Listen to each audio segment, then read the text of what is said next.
திராவிட முன்னேற்றக் கழகமும் அது அந்த கூட்டத்தில் கலந்துக்கிட்டு இருக்கிறாங்க. எங்களுடைய நாடாளுமன்ற குழுவுடைய தலைவர் கனிமொழியும் கலந்துக்கிட்டு இருக்கிறாங்க.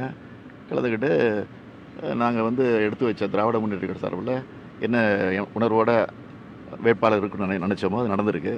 அதனால் நிச்சயமாக அவங்க வெற்றி பெற வேண்டும் என்று திராவிட முன்னேற்றக் கழக சார்பில் என்னுடைய வாழ்த்துக்களை தெரிவித்துக் கொள்கிறேன். பாஜக ஏற்கனவே ஒரு தலித் வேட்பாளர் எடுத்திருந்தாங்க. அதற்கு ஒரு நல்ல ஆளுமையை நிப்பாட்டியிருக்கிறாங்க. பாஜக ஏற்கனவே கூட்டணிக்கு எதிர்க்கட்சிகளோடு கலந்து பேசி தான் நாங்கள் வேட்பாளரை முடிவு செய்வோம் என்று வெளிப்படையாக சொல்லிக் கொண்டிருந்தார்கள்.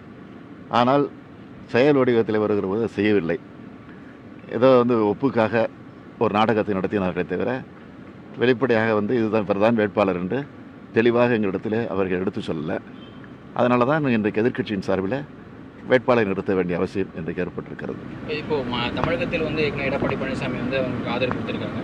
இது ஒரு மதச்சார்பின் நிலைமை தமிழ்நாடு எடுக்க வேண்டும் தேசிய அளவில் அப்படின்ற அடிப்படையில் அதாவது எடப்பாடி பழனிசாமி ஆதரவு கொடுத்திருக்கிறது மதச்சார்புக்கு ஆதரவாக மட்டும் இல்லை.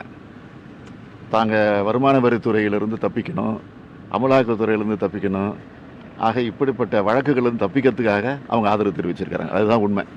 தமிழகம் ஒரு முழுமையான ஒரு மதச்சார்பின்மை நிலையை எடுக்கணும் அப்படின்றதாக தமிழகத்தில் இருக்கக்கூடிய எல்லா உறுப்பினர்களும் எம்பிக்களும் மீராகுமாரி ஆதரிக்கணும் அப்படின்ற மாதிரி நிலைப்பாட்டை ஒரு கோரிக்கை எது திமுக எழுப்பணும். நிச்சயமாக எங்கள் எல்லா கட்சி கூட ஒருங்கிணைந்து எல்லா கட்சிகளும் ஒருங்கிணைந்து முடிவு செய்திருக்கக்கூடிய வேட்பாளர் வெற்றி பெற வேண்டும் என்றுதான் நாங்கள் கருதுவோம்.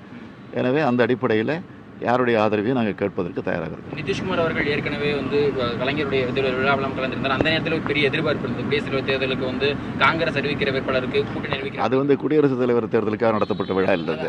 அதுக்காக நடந்த விழா இல்லது. அது கலைஞருக்காக நடந்த விழா. அதனால தான் கலைஞரை பற்றி பேசிட்டு போயிட்டார்.